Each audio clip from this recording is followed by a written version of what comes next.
Pemirsa, tumpukan sampah menggunung mengganggu pengguna jalan di Tangerang Selatan, Banten. Selain itu, pedagang dan pengunjung pasar Cimanggis juga mengeluhkan bau tak sedap dari tumpukan sampah itu.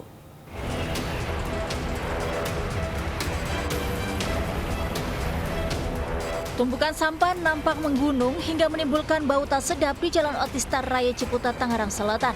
Bahkan akibat lamanya tak diangkut, membuat tumpukan sampah kian tinggi menggunung. Selain menimbulkan bau tak sedap, keberadaan tumpukan sampah ini sangat mengganggu pengguna jalan. Warga mengeluhkan jika tumpukan sampah membuat pernafasan warga terganggu, khususnya para pedagang dan pembeli di Pasar Cimanggis yang berada di sebelahnya. Karena sih pembuangannya susah, antri.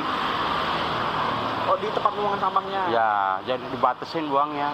Pinginnya tiap hari mah bersih, buangan lancar. Oh, biar nggak bau kayak gini ya?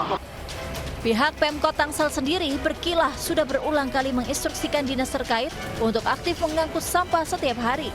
Karena kapasitas tempat pembuangan akhir TPA Cipecang saat ini masih cukup untuk beberapa bulan ke depan. Dari Tangerang Selatan, Banten, Nunung Purnomo, iNews melaporkan.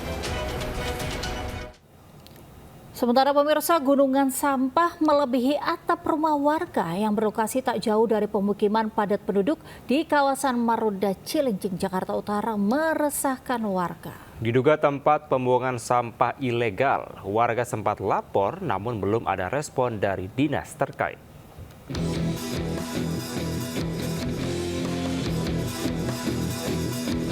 Dari pantauan udara, hamparan sampah di lahan kosong kawasan Marunda Cilincing, Jakarta Utara jelas terlihat. Tempat pembuangan akhir tersebut mulai menggunung, bahkan melebihi atap rumah warga. RT setempat yang mewakili warga mengeluhkan keberadaan TPS yang diduga ilegal tersebut lantaran polusi udara dari bau tak sedap sampah yang menumpuk sangat mengganggu, terlebih saat musim hujan. Musim hujan tuh baunya minta ampun. Kayaknya sih pernah kita bersurat apa tuh, udah lama cuma agak kurang ditanggapin. Atau legal?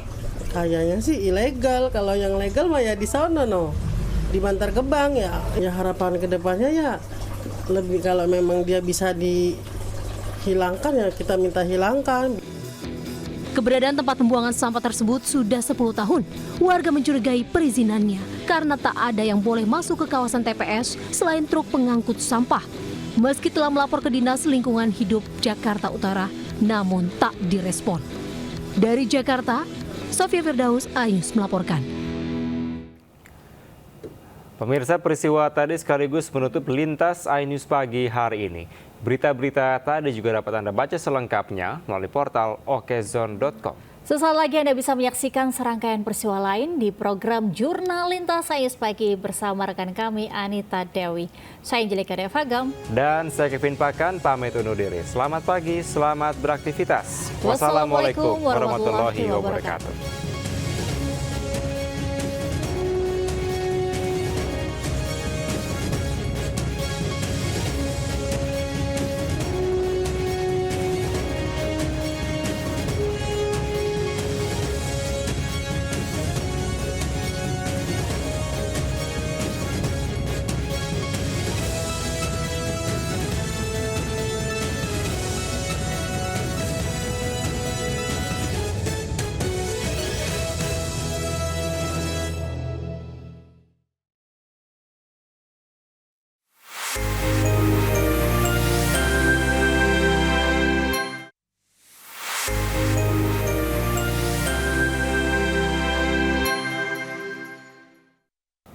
Pemirsa, seorang ibu terpaksa melahirkan di teras rumah warga saat ditandu di Maros, Sulawesi Selatan. Sang ibu sempat mengalami pendarahan dan harus dirawat di puskesmas.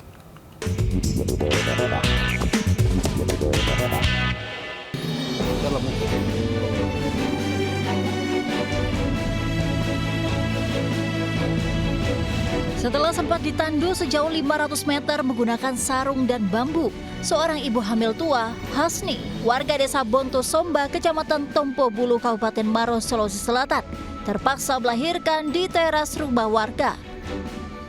Proses persalinan dilakukan secara darurat oleh sejumlah bidan desa dibantu warga. Namun kondisi sang ibu mengalami pendarahan hebat dan lemas usai melahirkan. Tak buang waktu lama, Warga kembali bahu-membahu menandu Hasni sejauh 3 km menuju ke Puskesmas Tompo Bolu karena akses jalan belum bisa dilalui oleh kendaraan. Sementara sang bayi yang masih menempel dengan ari-ari terpaksa digendong tantenya berjalan kaki melintasi jalan tanah bebatuan yang licin keluar masuk hutan di kegelapan malam. Ini anak keberapa sekarang ini, Bu? Anak kedua. Oh, berapa? Rencana mau dikasih nama siapa, Bu? Namanya? Anak. Oh, belum ada namanya tuh, sudah. Raisul. Oh. Kalau dari dokter sendiri bobotnya berapa, Bu? Bobot beratnya bayi? 29. Oh, normal ya, Bu, kalau kondisi seperti itu. Normal ya, Bu. Oh. Jalan tuh gimana, Pak? Memang kondisi jalannya Pak sangat berat, sangat susah, sangat licin, terjal lagi. Terjal ya, Pak. Warga berharap pemerintah Kabupaten Maros segera memperbaiki jalan di sekitar lokasi agar kendaraan dapat menembus ke pelosok desa. Dari Kabupaten Maros, Sulawesi Selatan, Wahyu Ruslan, Ayus melaporkan. Pemirsa, seorang wanita ditangkap polisi setelah membuang bayi yang baru dilahirkannya di Jepara, Jawa Tengah. Saat ditangkap, pelaku dalam perjalanan menuju daerah asalnya di Banyumas.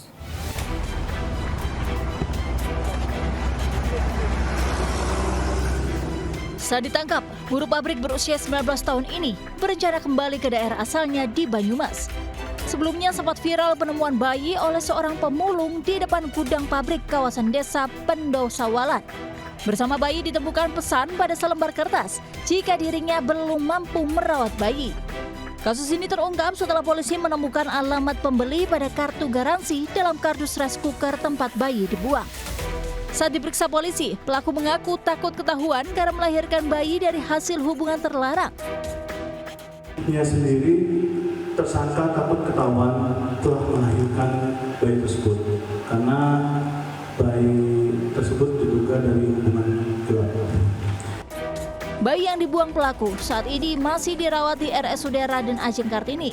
Saat dilahirkan, ia dalam kondisi prematur dengan berat badan 1,8 kg. Dari Jepara, Jawa Tengah, Alip Sutarto, Ayus melaporkan. Pemirsa, aksi vandalisme tanaman kaktus dilakukan 2 wisatawan di Kebun Raya Bogor, Jawa Barat. Kedua pelaku diamankan dan diberikan sanksi sosial sebagai efek jerah.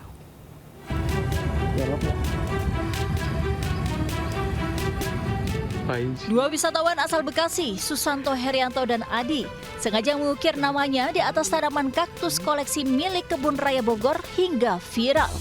Akibat aksi vandalisme ini, menyebabkan tumbuhan berusia di atas 20 tahun terancam mati dan kesulitan untuk proses fotosintesa. Tak butuh waktu lama, kedua pelaku diamankan dan dijatuhi sanksi sosial oleh pengelola Kebun Raya Bogor. Keduanya dihukum mengobati tanaman kaktus hingga membersihkan sampah di area Kebun Raya Bogor. Keduanya berdalih tidak mengetahui adanya larangan ini dan meminta maaf. Tahu itu larangan, cuma mungkin kalau di kitanya kayak kurang edukasi aja. Jadi nggak terlalu banyak baca di Kebun Raya Bogor. Jadi kayak kita nulis-nulis. Ini jenis kaktus tulang naga. Itu apabila permukaan dahan kaktusnya dilukai atau dicoret, maka itu akan potensi terbuka pori-porinya dan kemungkinan besar bakteri akan masuk. Pihak pengelola Kebun Raya Bogor berharap kejadian serupa tidak terulang lagi dan meminta seluruh pengunjung turut menjaga kelestarian konservasi alam di area seluas 87 hektar ini. Dari Bogor, Jawa Barat, Andi Firmansyah, Ayus melaporkan.